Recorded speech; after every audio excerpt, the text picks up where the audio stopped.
they're going to be, the Cougars will be very, very, very, very tough to beat. Wilson! Oh! And we are tied! Let's go! Call them by Slamma Jamma. And I don't ever let them forget where we come from. Getting those phones out. Report me acting ignorant, man. Baylor empties it out. Quick toss! It's going the other way! Second pick of the night! Jeremiah Wilson finishes this one! Seventh heaven for Houston. The Cougars advance to their seventh Final Four. Go Coogs! Let's go! It's so good! The dream remains alive for the Houston Cougars! Boy, that clip, damn. It's a hard clip to start the show. Welcome in to an episode of Let's Reach Coogs, the final episode of the season, and unfortunately, damn. What a brutal way to end the season. Yeah. Final score: Florida defeats Houston 65-63 in the national championship game. Cougars come up just short in a game that they led. This is a crazy stat. They told Calvin Sampson, one of the media people that was surrounding him, Houston led for 63 seconds. Florida led for 63 seconds. So that means that Houston controlled the lead. We're in control of the game. We're leading the game for damn near 38 minutes. 38 minutes and 53 seconds of game time. They had the lead, and they just weren't able to get to the finish line quite there. Plenty to discuss. But damn, the raw emotion from the players. We'll have audio. We'll have sound from the locker room. Kris Gardner of the Houston Raw Ball Review will join us shortly. He's about to get in a car and head back to Houston. But shoot, I mean, where to start? Was a tough game for a tough one for obviously the finish, but just top to bottom, it felt like, to sum it all up, it's just missed opportunity. The whole game was a big missed opportunity because you felt like it was right there for the taking. Houston seemed to have control, and they just could not finish. And there was a lot of things they left on the table. Their defense was sensational for most of the game. Offense just wasn't able to score enough to get to the finish line. Yeah, offense struggled outside of LJ early in the game, but I think just starting with defensively, we were locked in, man. The whole first half, and really for the majority of the game, we were so locked in, and we defended so well, and we caused so many turnovers. So one thing that was kind of frustrating, which when we got to the half, was not having a larger lead and not being able to capitalize more off the turnovers that we were creating. We were taking care of the ball, getting good shots. They just weren't falling, and we needed somebody to step up to actually make more plays. And so it kind of had the season win a lot for us, but our defense was how we were able to build that lead. And then just give Florida credit. They made some adjustments. To Clayton off the ball, we didn't brought their bigs up to give a horn set to where he could move off the ball, got him some open looks off of that. But man, I mean, offensively, we really struggled. Milo's really struggled. Emmanuel down the stretch, he really struggled. It was tough. It was tough, man. I think foul trouble, that really hurt us too. They changed the rhythm of the game for us when they started calling all those fouls and all that. I think that was a very important point of the game too. Yeah, that's been brought up. I mean, advantage Houston in the first half because the referees let them play. Like both teams, Florida and Houston, had 2 free throws each in the first half, and like you said, there was just that stretch in the second half where it seemed like they called 8 fouls in the stretch of 2 minutes. It just completely changed the flow of the game, and from that point, Florida was kind of able to rally, but it's just missed opportunities for Houston. And you mentioned that the games from Milo's Uzan, 6 points, 2 for 9 shooting, 0 for 4 from 3, 5 rebounds, only 1 assist, only turned the ball over 1 time, but obviously not his best performance. JoJo Tugler was battling foul trouble. That was huge too. They were a different team when he was on the court. versus when he Yeah. was off. Dayon Roberts had a lot of, he had a lot of shots he got to the rim that normally would drop, and they just rolled out. He finished with 8 points, 3 of 13 shooting from the field, 8 rebounds. Emmanuel Sharp, 8 points, 3 rebounds. As a team, Houston really struggled shooting the ball from the 3-point line. To be honest, I mean, both teams struggled just offensively. This was an absolute street fight when it came to both of these teams. Played really well defensively on each other, but ultimately Florida was just able to make enough plays to walk away with the win. But Houston 6 of 25 from the 3-point line. LJ Cryer was the only player for Houston that had more than 1 3. He finished with 4 of 11 shooting. Emmanuel Sharp 1 of 7. Malik Wilson hit a 3, but you feel for the team because this stinks just because it was right there for the taking. And at the end of the day, Florida was just 2 points better, and there could only be one, but this one will sting. Just add it. It'll sting because you were so close.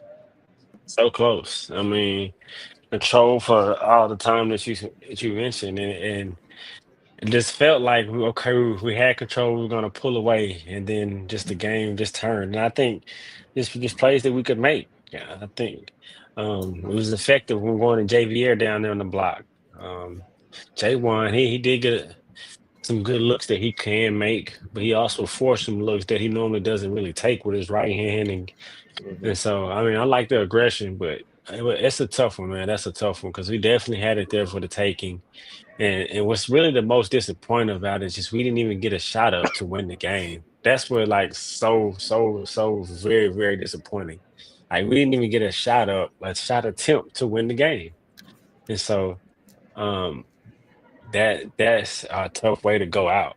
I mean, you get the turnover before that, then you get another chance and you don't even take the shot. That's tough. That's tough. But just the entire game, man, I think as it got closer and closer, I was like, man, it's not looking good. It's not looking good for us. Honestly, that's how I was feeling.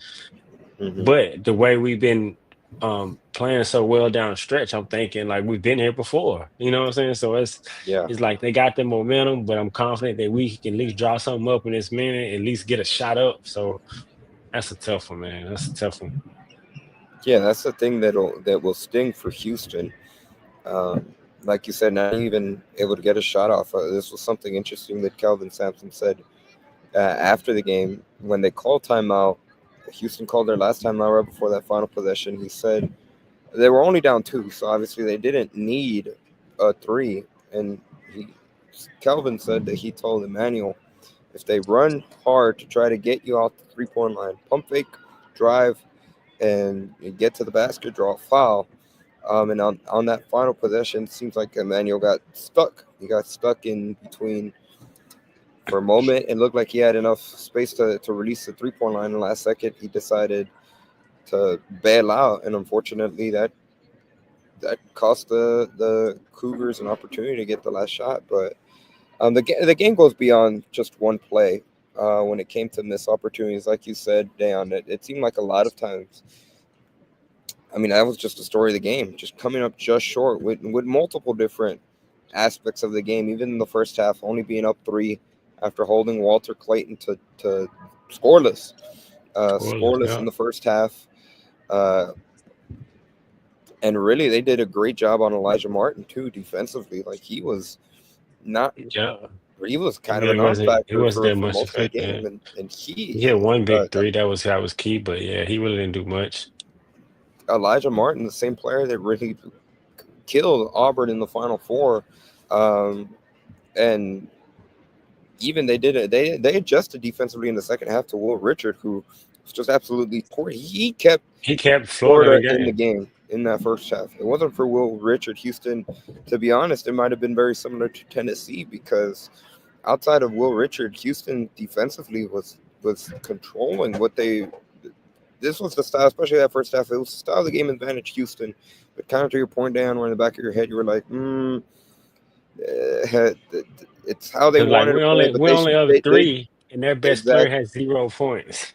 And it was cause for concern, and talking to some people here at halftime, they said the same thing. Like, a lot of missed opportunities on the table. They forced Florida to commit 5, or let me get the actual number in the first half, but they had forced Florida to commit 9 turnovers in the first half. 9 turnovers. Houston only had 2. And again, they were only up 3. They were unable to capitalize. Us joining us now on the road, heading back to Houston, Kris Gardner of the Houston Roundball Review. Kris, that's not really much to ask. Just what are your thoughts on the game, and unfortunately Houston falling short of an NCAA championship? It's disappointing, of course. I feel bad for the players. The locker room, everybody was crying. They were devastated. The eyes were red. But it shows how much they care, how much losing hurts them right now. And for anybody who's bashing these players, take that mess elsewhere. These guys did not miss shots on purpose. They gave everything they had tonight. Shots did not fall, and they lost by 2 points.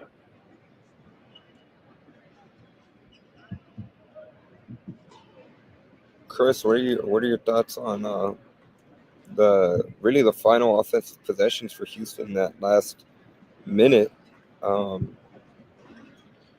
they really struggled to get? I believe that's three different plays, 3 different possessions, I should say, and I think that all 3 of them ended in turnovers for Houston. Yep, as Coach Sampson said after the game, it was uncharacteristic turnovers. LJ and Juwan just kind of described the last play. They both said it was initially supposed to be for L, and then an elevator screen for Emmanuel. And LJ said point blank that they messed up on the play. They did not set the right screen for E. And so that was, uncharacteristic of the Cougars. So they did not execute down the stretch. Last 2 minutes, 4 turnovers. That's the wrong time to have turnovers. Missed shots. Shots didn't fall. It was, unfortunately, the wrong time to not play Cougar basketball. Hit them in the butt at the worst possible time in the title game.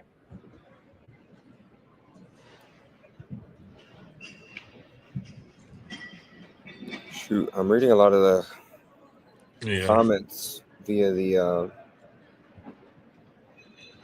Pinto Leon Law Firm comment section. The Pinto Leon Law Firm, the immigration law experts. Contact them at pintoleon.com or at 713-338-2879. Yeah, there's a lot of emotion going on in the comments with how the game went. Coach LeGrand's comment kind of what we hinted at, 38 minutes, 57 seconds of that was the amount of time that Houston was leading in this game. Heartbreaking.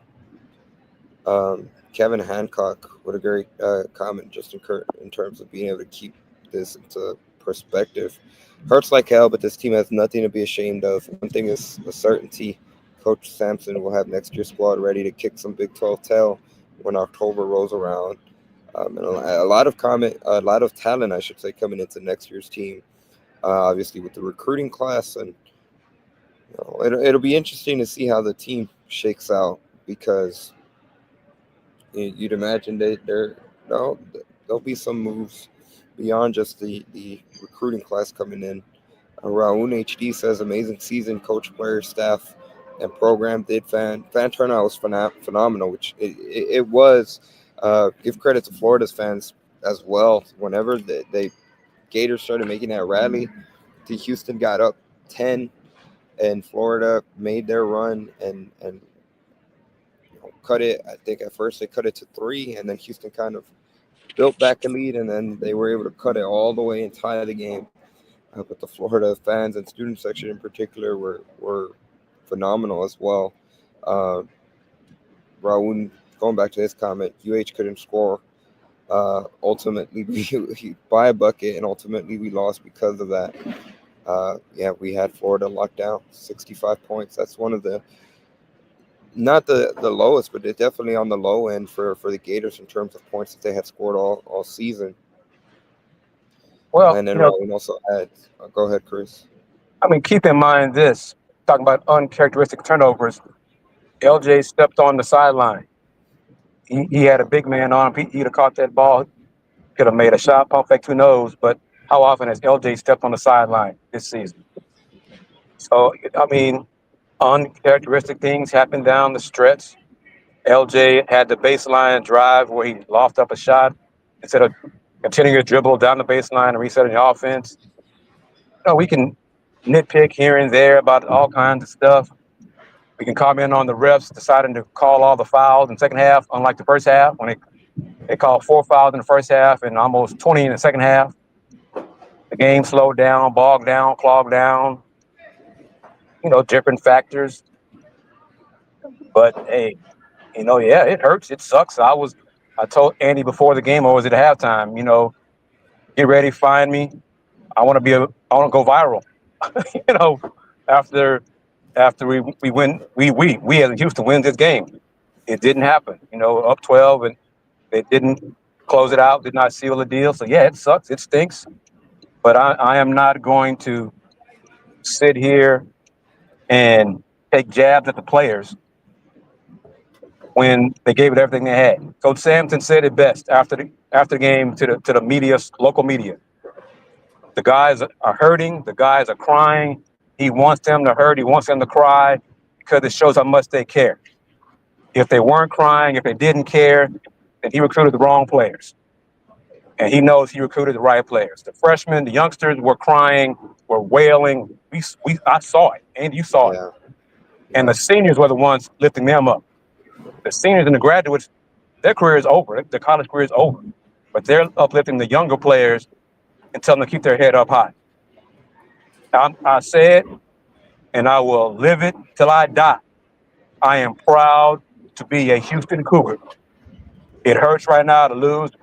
Be right there for the championship, but I am not ashamed of being a Cougar. I am proud to be a Cougar, and if you're not 10 downs with us, and take that mess elsewhere. And don't go at the players. Like, the game goes beyond one play. On that note, Chris, let's hear what head coach Kelvin Sampson had to say after the game during the scrum. But before we do, this is Let's Rage Coogs presented by the Saxenian family. Big thank you to Steve Saxenian for being a primary sponsor, not only of this edition, the championship edition of Let's Rage Coogs, but big thank you now that we've reached the finish line for this season. Steve Saxenian was the primary sponsor of every single men's basketball post-game show. And correct me if I'm wrong, Chris, I believe for this year, he was the primary sponsor of every single football post-game show as well. So big thank you to Steve Saxenian. Star Pizza, a big thank you to Mike and Jennifer Pittman, who I ran into right before the game, for the constant support, similar to Steve Saxenian all season long, going back to August at the beginning of the football season, with 3 locations throughout the Houston area. Star Pizza is your go-to stop before or after the game. Check them out online at starpizza.net or on social media at StarPizzaHOU and on X. The Star Pizza HOU on X and on Instagram at Star Pizza Houston, Texas. BB's the home of Texas Ordnance Cooking, who remind you that it's still crawfish season and they want you to stop by any one of their Houston area locations for the 5-pound mound. Visit them online at bbstexordnance.com. And, of course, the sponsor of today's comment section, the Pinto Leon Law Firm, the immigration law experts. Contact them at pintoleon.com or at 713-338-2879. Here's what head coach Kelvin Sampson had to say following Houston's loss to Florida in the national championship game. 35-4. We haven't lost a game since I don't know what month it was. February 1st. Yeah, so it's it's almost over 2 months since we lost a game. You're not going to play great every night, but you put yourself in a position to win. And that's what we want tonight. Watching Florida on tape, I thought if we played good, we'd win. I'm sure they thought the same thing, looking at us, that they played good, they could win.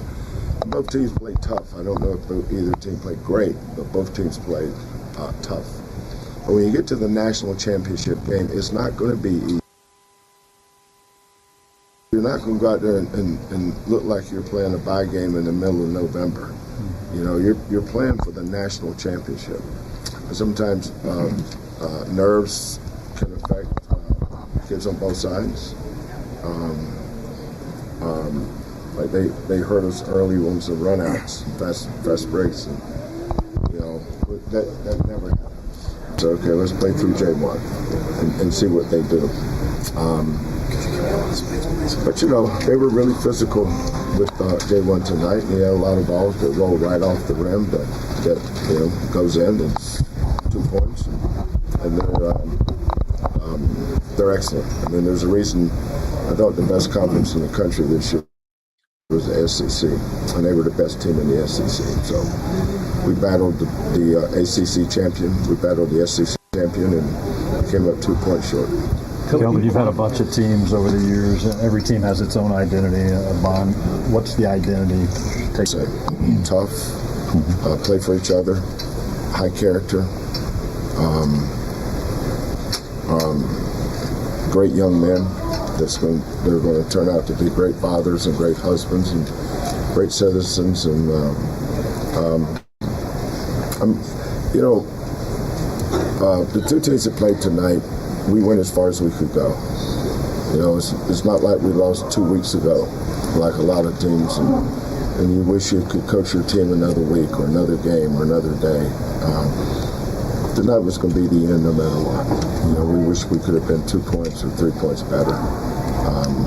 But give Florida credit. There's a reason they're the SEC champion, and I thought we represented the Big 12 well and gave ourselves a chance to win this game.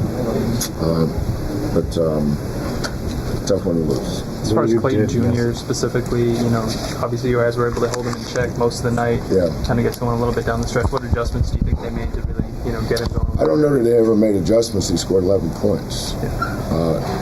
Our goal was twofold. One, we didn't want to give him any fast break layups. He's really good at getting the ball out and getting down the court before the other team gets their defense set. So we took that away.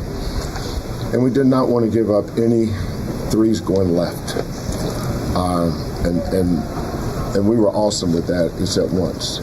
And it shows you how good he is. The one time he got one, he made it. And he only got one. And if you watch him all year long, he's killed teams going left. And we did an awesome job guarding that. And that's one of the reasons why he didn't score the first half, because we didn't let him get going left off any action, whether it was a DHO or a rejecting a pick and roll or using a pick and roll or a patient screen where he fakes the screen, sprints into the DHO and shoots it going left. We just did an awesome job with that. But if you'd have told me that rebound would be about the same, we'd have less turnovers. We'd hold their two best guards, Martin and Clayton, to 5 for 20. I would assume we would win, but you know, we needed to play a little bit better offense.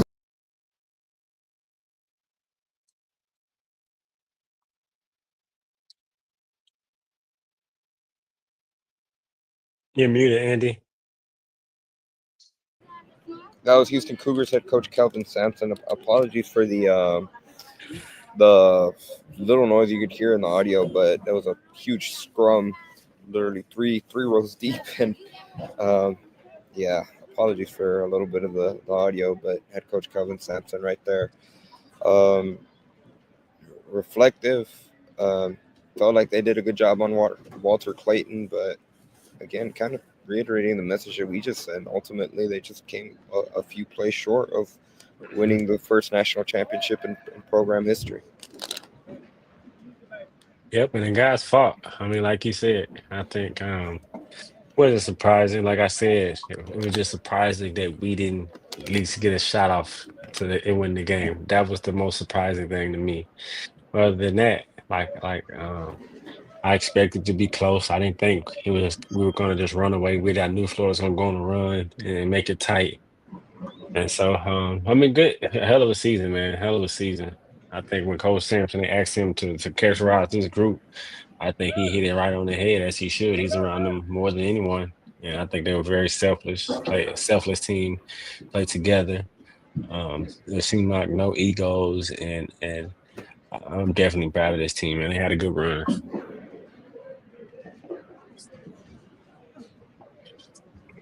So it's a hell of a run. I mean, Florida did not shoot well. Most of their players did not shoot the ball well either. As Coach Sampson said, championship game, errors were involved. I mean, these are human beings we're talking about. But both teams played good defense. They were physical. It's a good matchup. It wasn't a blowout. It was competitive. That's one thing I wanted to see. I was kind of concerned how Florida comes back. They came back almost throughout this entire tournament, starting from check on, to the title game.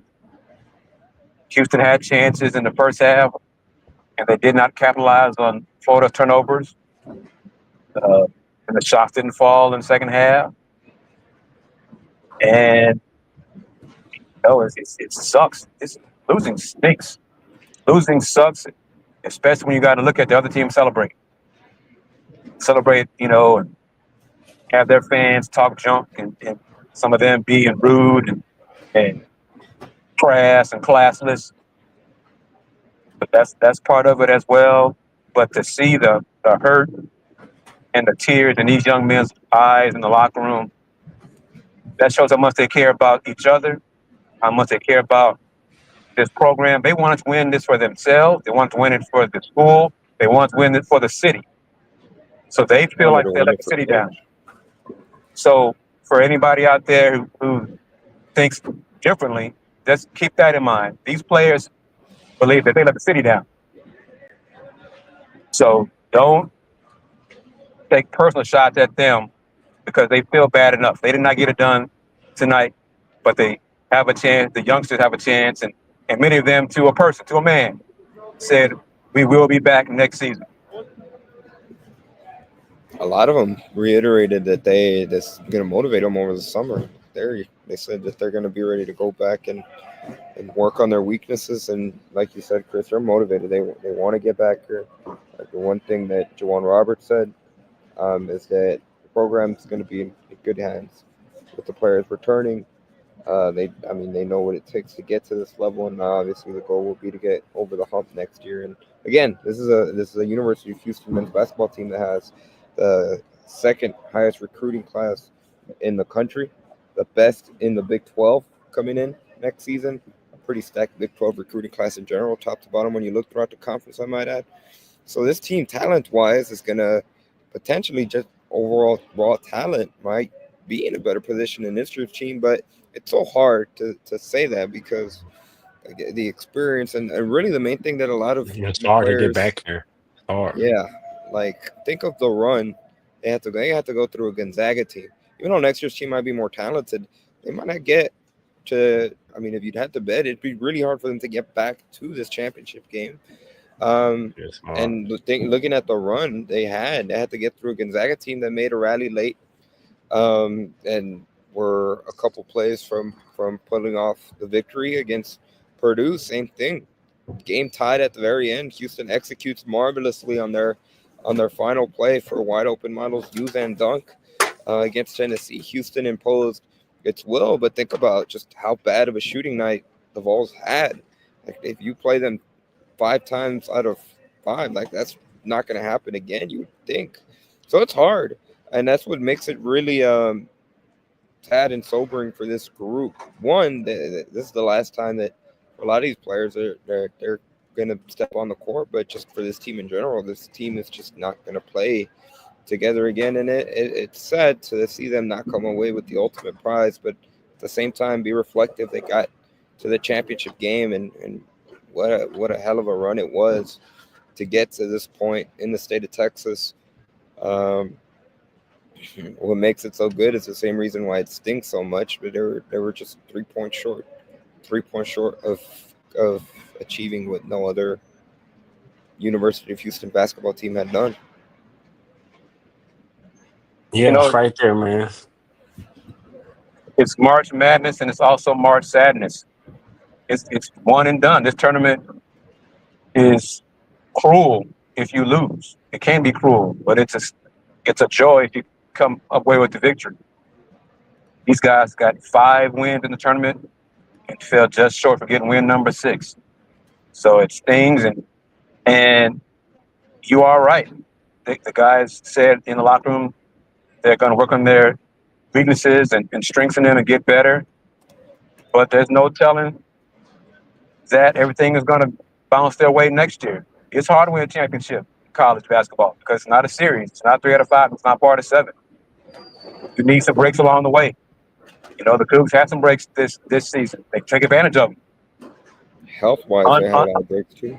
That too. Unlike most of the 39 games prior to tonight or to Monday night, they took advantage of teams' mistakes. They did not do that against Florida. And it's a big reason why they lost. Came up short. But they need to hold their heads high and enjoy and look back and reflect on everything they accomplished this season. Winning the Big 12, going 19-1, going 10-0 on the road, winning the conference championship, winning the Midwest region, all those things as well. Yeah, this stinks. They'll probably never forget this loss in the tournament national championship game. But if this is their biggest disappointment in life, they've had a hell of a life. Yeah. That's a great way to put it in perspective, Kris. On that note, let's I have video from Dayon Roberts. Let's hear what he had to say. He officially now. It's going to be weird to see this Houston Cougars team without Dayon Roberts next season, but it's official. He has played his final game as a Houston Cougar. He give the coaches a chance to talk, and he let the seniors talk. But Coach Sampson is one of a kind. He's a great man. Now, I think he's more mad or sad that we didn't accomplish this. You know, he wanted us to win it for us. He invested so much into this, and for us to get to Monday night, you know, he's been on this journey for a long time, since June. And what's today's date? April 7th. June, April 7th. Been a long journey, and he's been the captain the whole way. And it's just crushing, you know, when you get to this point and you lose by 2 points. It's not like we got blown out or something. We lost by 2 and had a chance to either tie or win the game, and not getting a shot off is kind of like, you know, we wish we could have, you know, ran that play again. You mentioned Coach Sampson, just the fact that he wanted you guys to win it for y'all, but you know, on the opposite side of that, how much should you guys want to be able to win it for him, knowing the long career? 100%. You know, win it for him, it'd have been incredible for me, because we had one other ran straight to him. And I've been with him for 6 years, and I feel like winning the national championship would have solidified everything for his career. And I feel so horrible that I didn't get a chance to, you know, get that trophy for him. But I mean, however long he stays at University of Houston, I'm pretty sure 100% he'll be back.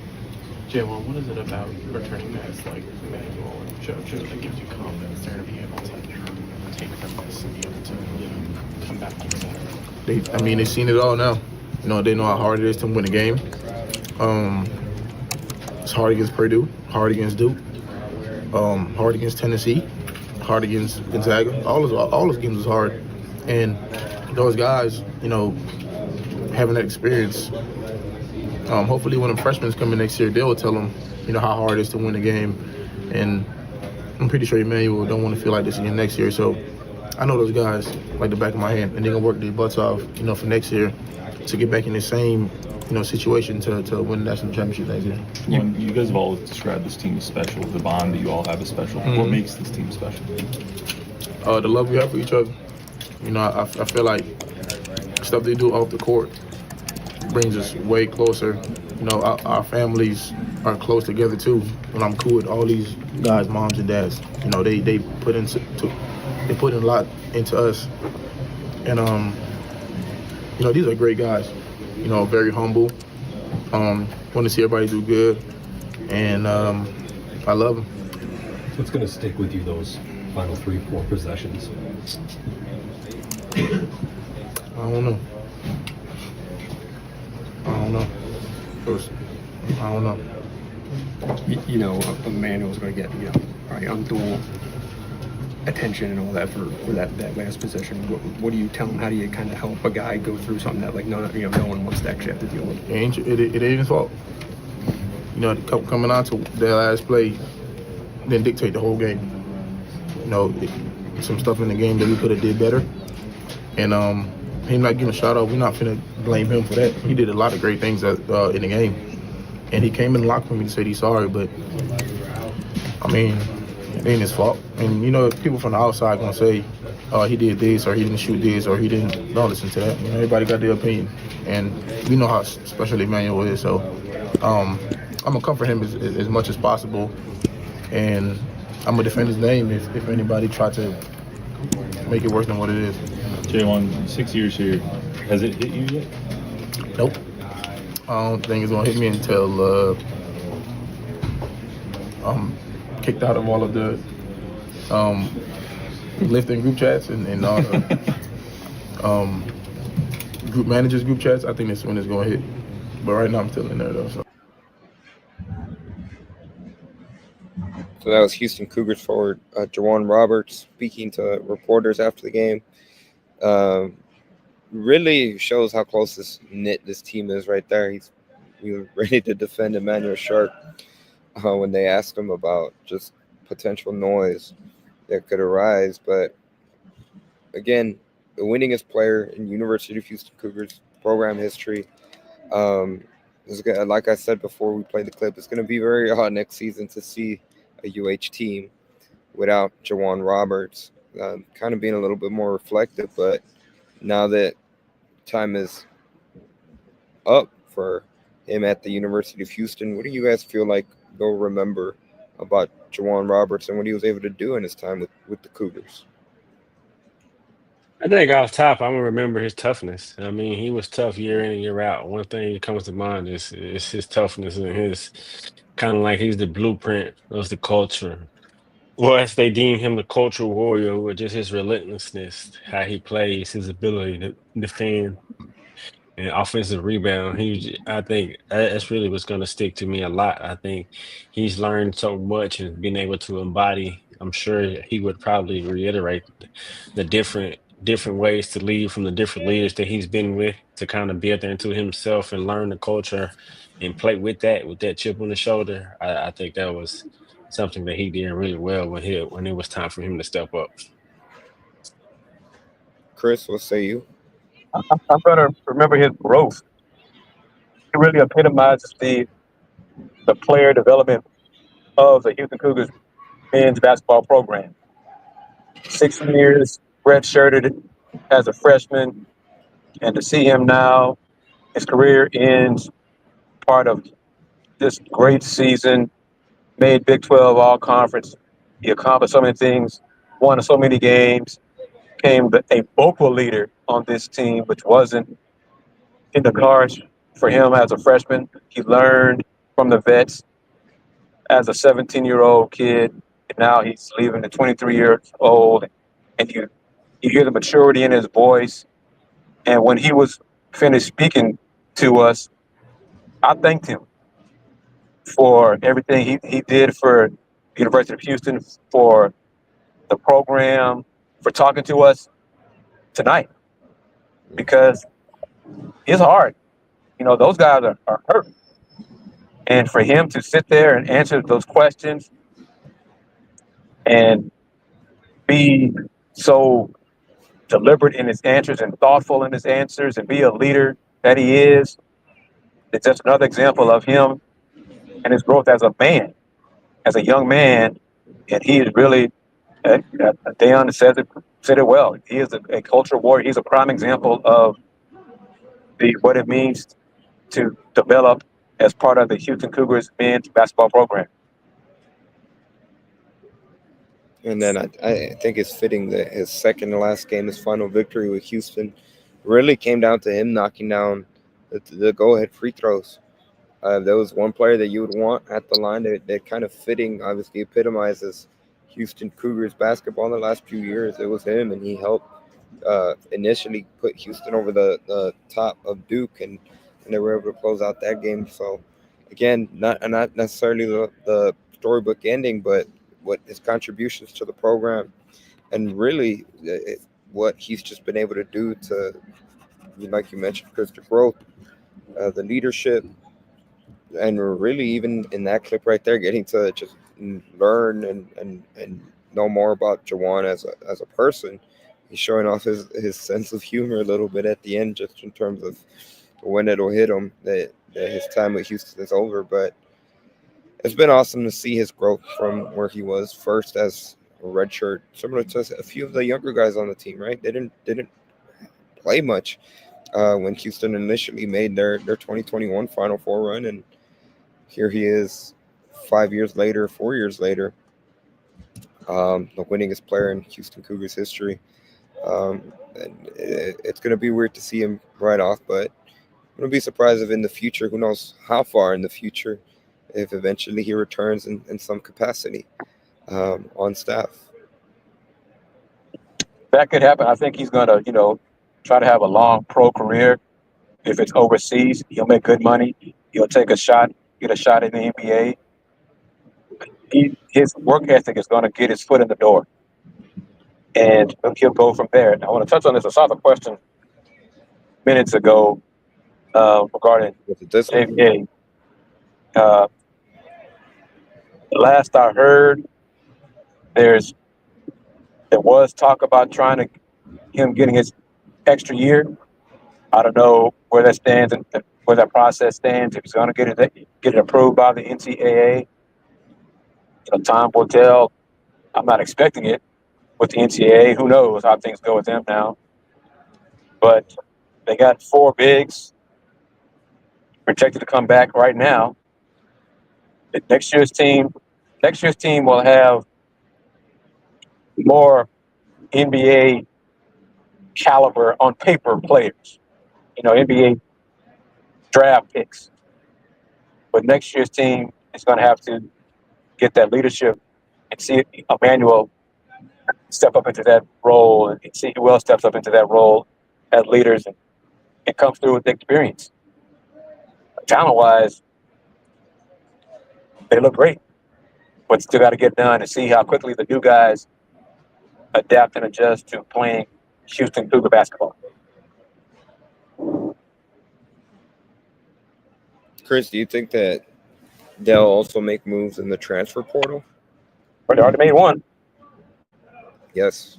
JVL definitely be missed, man. He played well tonight as well. I mean, he arguably should have had more minutes here. He was difference maker when he was out there. But he definitely be missed. His growth, the way he was able to play, his selflessness, because he honestly should have been a starter this year. And so for him to play the role that he played all year and how big he came up and to put the team first, that shows a lot about him. So definitely hope he gets another year, whether it be at Houston or somewhere else. I definitely think he'll shine.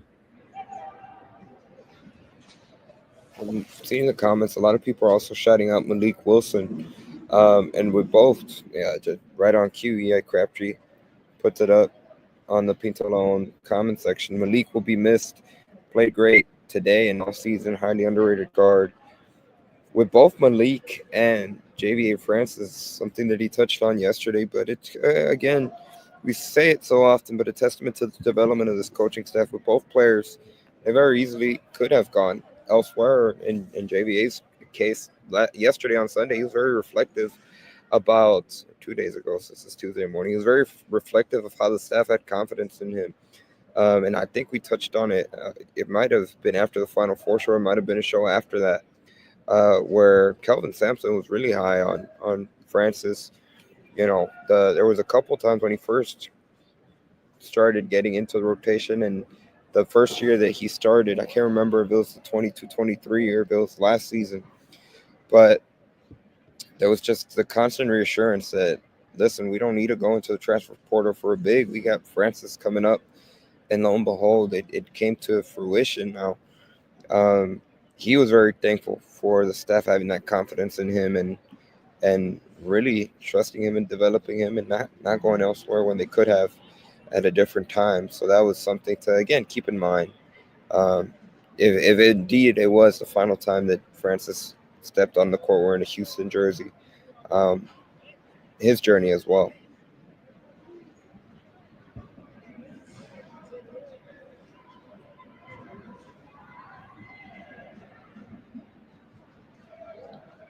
Kris, you have anything to say about this comment? It's a great question about who's looking for in the portal. No, I don't know specifics. Well, nothing that I can share. I'll just put it like that.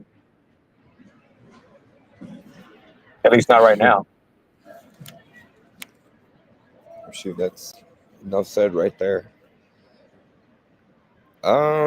Listen, as we start to unwind things down, I'll let it open to go around just in terms of overall final thoughts of this season. A hell of a run to go for Houston at one point, 4-3. This team was.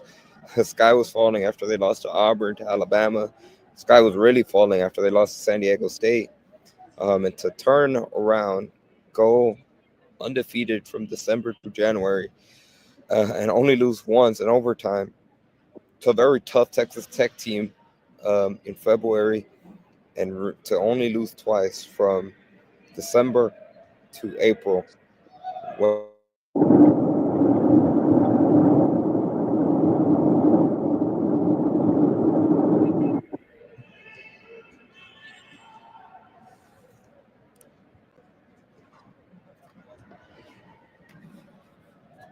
I'm going to talk, Andy. I lost you, so hope y'all can still hear me as we get further away from San Antonio. Yeah, you're good, Kris. But just in closing, I want to thank everyone for taking time out to be with us throughout this season of Coogs. We're going to try to add a few different things for the coming season in the fall. We're going to continue to try to expand everything we do with LRC. And if you be able to support us, reach out to us.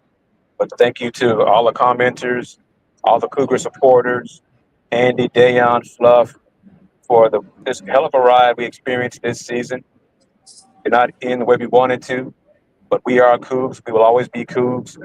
And wrapping it up as always, since 1994, the Houston Round Ball Review, local name, global perspective. Dayon? Man, what a season, man. What a season. I think definitely a great season by the group. What a run, man. Dominating the Big 12, winning the Big 12 championship, one win away from winning the ultimate thing. Man, what a year. I'm super proud of this team. I think I always remember this team, how special a group they were and how they came together and how they all kind of became the team that they ended up being, and which was the second best team in the country, in the nation on this night. I think they could arguably say we're a better team based on if they had played more chances, but one night Florida was better. But I think this shouts out to the coaching staff, man. Coach Samp, I think you can hear J1 saying he really wanted it for Coach Samp. I think he's been with him so long that he knows just how much that Coach Sampson invested into the game and to his players and how long he's been doing that. I think J1 can really imagine what it would have meant for Coach Samp. And so it's hard to get back to this point, but I think with the talent coming in, with Coach Sampson at the helm, so very confident, and I'm going to keep riding with him until the wheels fall off. I mean, it's always go Coogs.